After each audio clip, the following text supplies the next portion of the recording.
Hello everyone, it's June 25th, 2013. It's Tuesday. It's Harp Tuesday. And this is actually the fourth Harp Tuesday of June. I managed to do an episode every week in June, which is good, trying to sort of catch up on some of the Harp Tuesdays that I've missed due to being so busy. And I looked back, and actually in 2013, of course the first episode that I did was that virtual duet, Ave Maria. And this will be the 11th episode of 2013.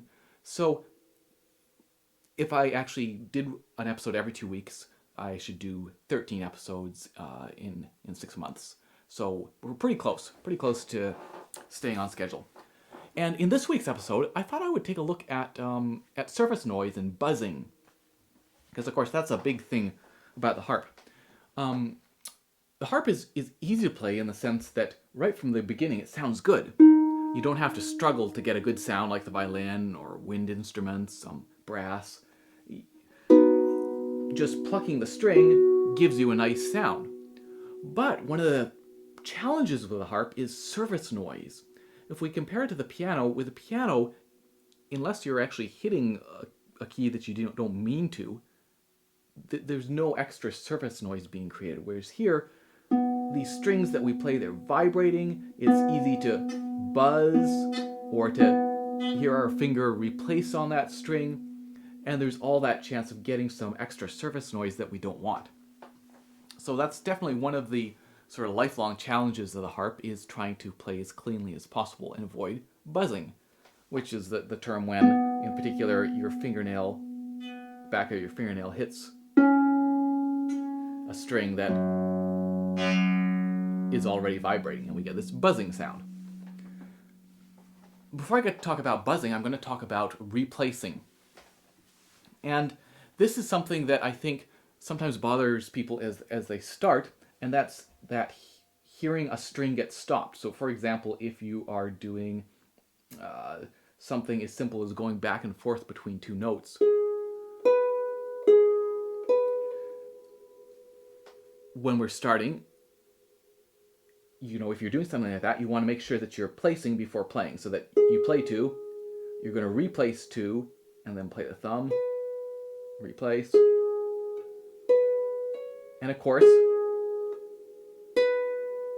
we're going to hear those strings get stopped because they're ringing, and then we're replacing on them, and they're getting stopped. And different people have different tolerances for that. Some people maybe don't even notice it, whereas some people that can really annoy them.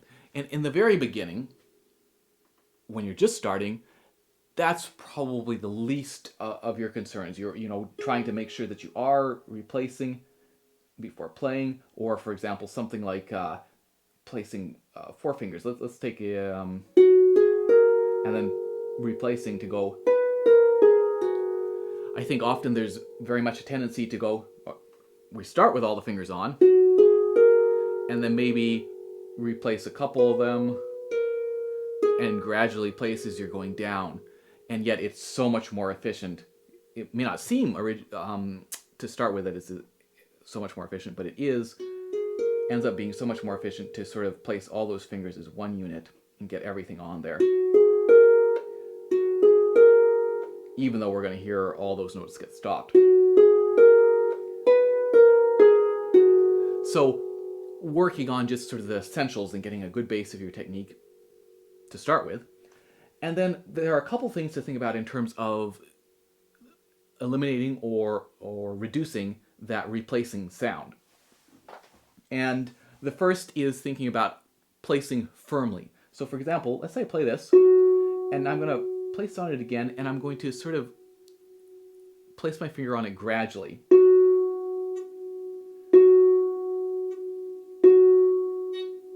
Hear that nasty buzzing sound? Now I'm going to place my finger, and when I go to place, I'm going to place it firmly. I'm going to really try to have that moment of time where the string is vibrating and it's touching the finger to the point where the finger is firmly pressing the string so that it can no longer vibrate. I'm going to try to make that moment very small. So in other words, if I slowly move my finger towards the string, there's lots of opportunity for the string to be bouncing back and forth against my finger and creating that buzz. Whereas if I'm able to firmly place on it, we hear the sound get stopped, but we don't hear that buzz.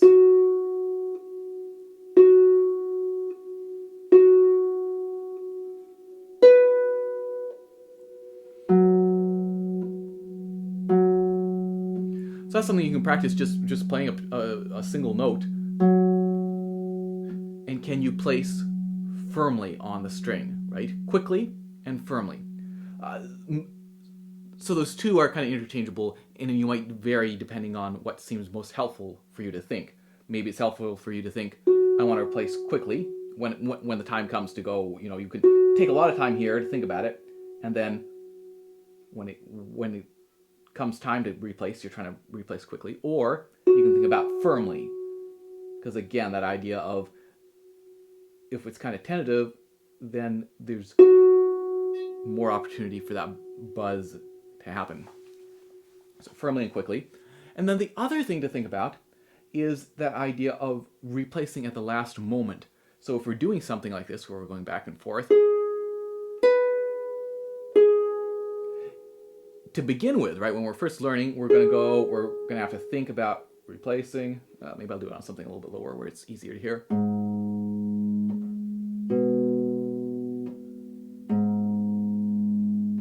We're really hearing that string get stopped. We're not necessarily hearing a buzz because I'm replacing firmly.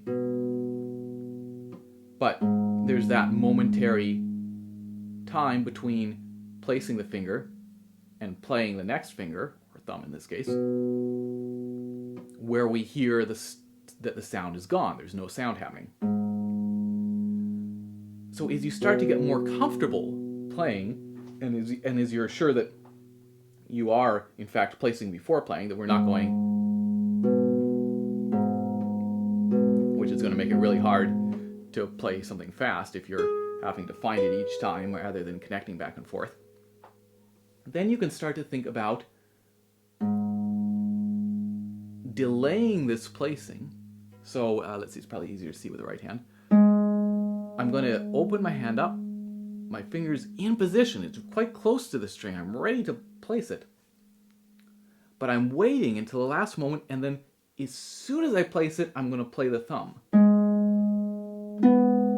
So now there's a very tiny gap between hearing sound, hearing no sound because it's being stopped because I'm replacing it, and hearing this new sound.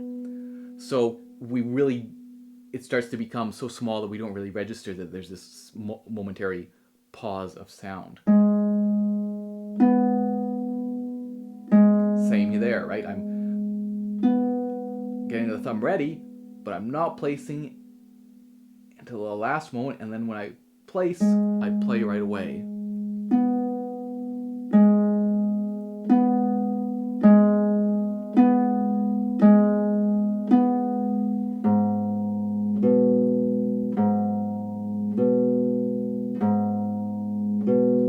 So it's not that I'm still placing before playing, very important, but I'm delaying that as much as possible so that we start to lose that replacing sound. Same as, to start with, I'm going to worry first about, am I placing all three fingers back on at the same time? And then playing the thumb. Replacing all three fingers.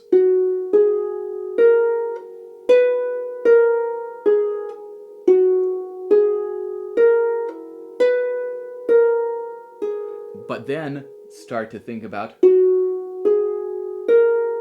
they're ready to get placed, but I'm going to kind of place them just a hair, a second, half second before playing the thumb.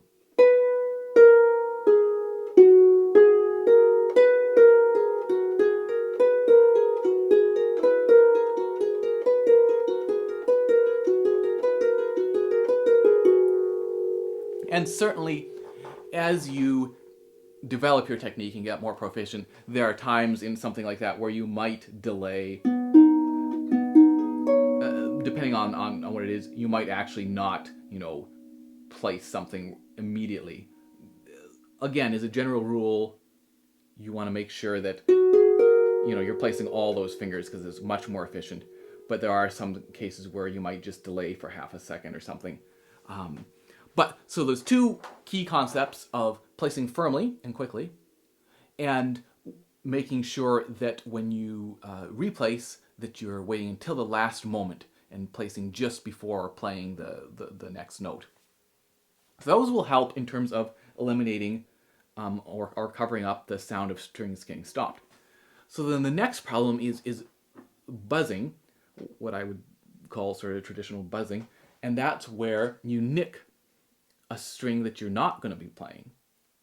So in other words, especially say something down here, play this, and then it's pretty easy is you go into place, say this G above it, to have the back of your fingernail come in contact with that string that's vibrating.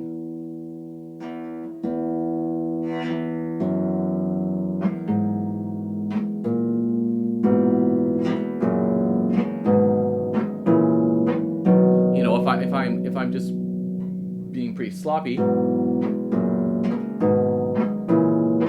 there's a lot of noise that's going on there, right? So how do we get rid of it?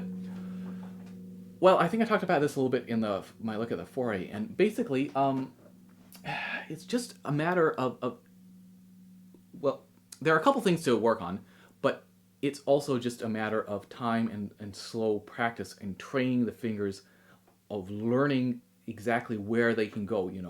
Too far in this direction and you're going to hit that string. Too far in this other direction, you're not going to land on the string that you want to land on.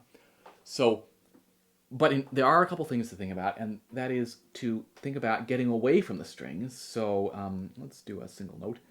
So that this is where this little wrist motion comes in handy. That if we think about getting away from the strings and then approaching from above, because our goal is to slide in, we have room, the strings are set up, the distances are set up such that we have room to get in there without touching this string that's vibrating. But there's not necessarily a big margin, especially on these big strings. And one quick note is that also you can be aware of how you're playing the harp, that if, when you're closing in towards the palm, that also helps in terms of having the string be vibrating a little bit more like this rather than like this, because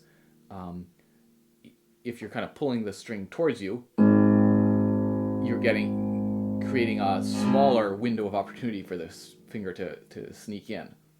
There's also more of a risk that, you'll play it so that it'll bounce off and hit the other strings, as opposed to thinking about plucking it away this way rather than towards you. Anyway, working on learning that window of opportunity and thinking about approaching that angle from above, so that if we're down here, and hopefully this is coming out, getting picked up okay on the camera. If we're down here and we open up, it's a little bit more awkward to try to find that spot, whereas if we think about coming down from above, it's maybe easier to find that angle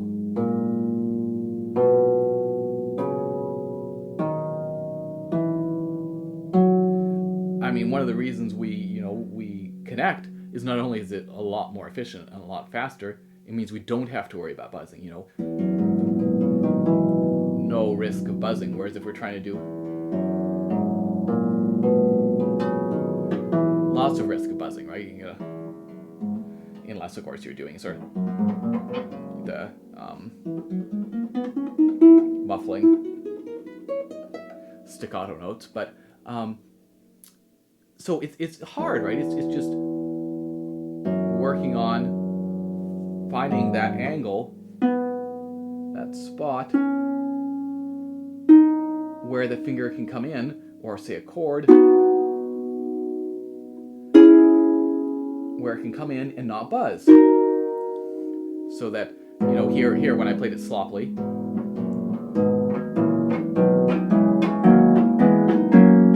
or really training the fingers into that tiny little window that they have.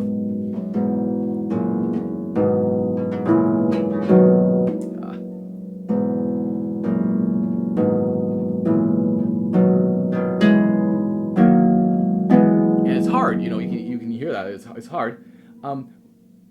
For these big strings, I often tend to think about sort of pointing my fingers a little bit to really precisely get them where I want them. And again, this is where, to begin with, you're wanting to really build that good technique, that sense of closing fully, being relaxed, and not worrying too much about some of the surface noises and sort of sometimes the contortions of the hand that one has to do in a specific fingering pattern to avoid buzzing. And then as you start to become more grounded in your technique, then you get that freedom to sort of mess around and do things you might not normally, and in terms of how you're shaping your hand and your fingers to avoid buzzing. So thinking about getting away from the string and approaching from above,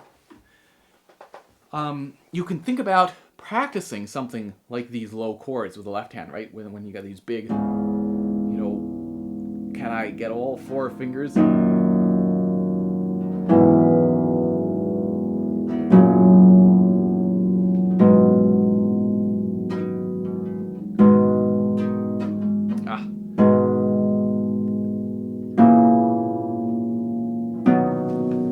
I get all of them on, you know, on? How about going down? It's going to be a little bit easier.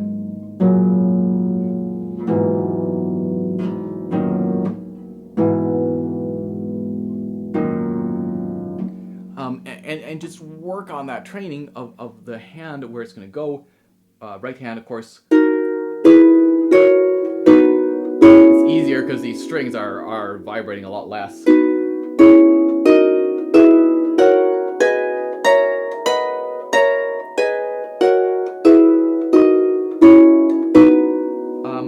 And then listening to stuff that you're playing and seeing, oh, am I buzzing somewhere? What is it that's causing it?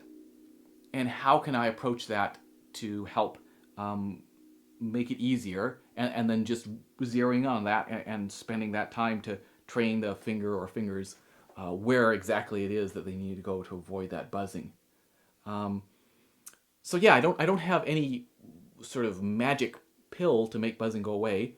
That, you know, I do think that idea of getting away from the string and approaching from above, kind of in tandem with the strings, is something that's helpful. But also, it's just time and practice and as I say, training the fingers to find that little narrow window of opportunity. So hopefully that was useful, and may skip next week. So let's say see you in 2 weeks' time, and who knows, maybe we'll even see you in a week's time. But take care and cheers.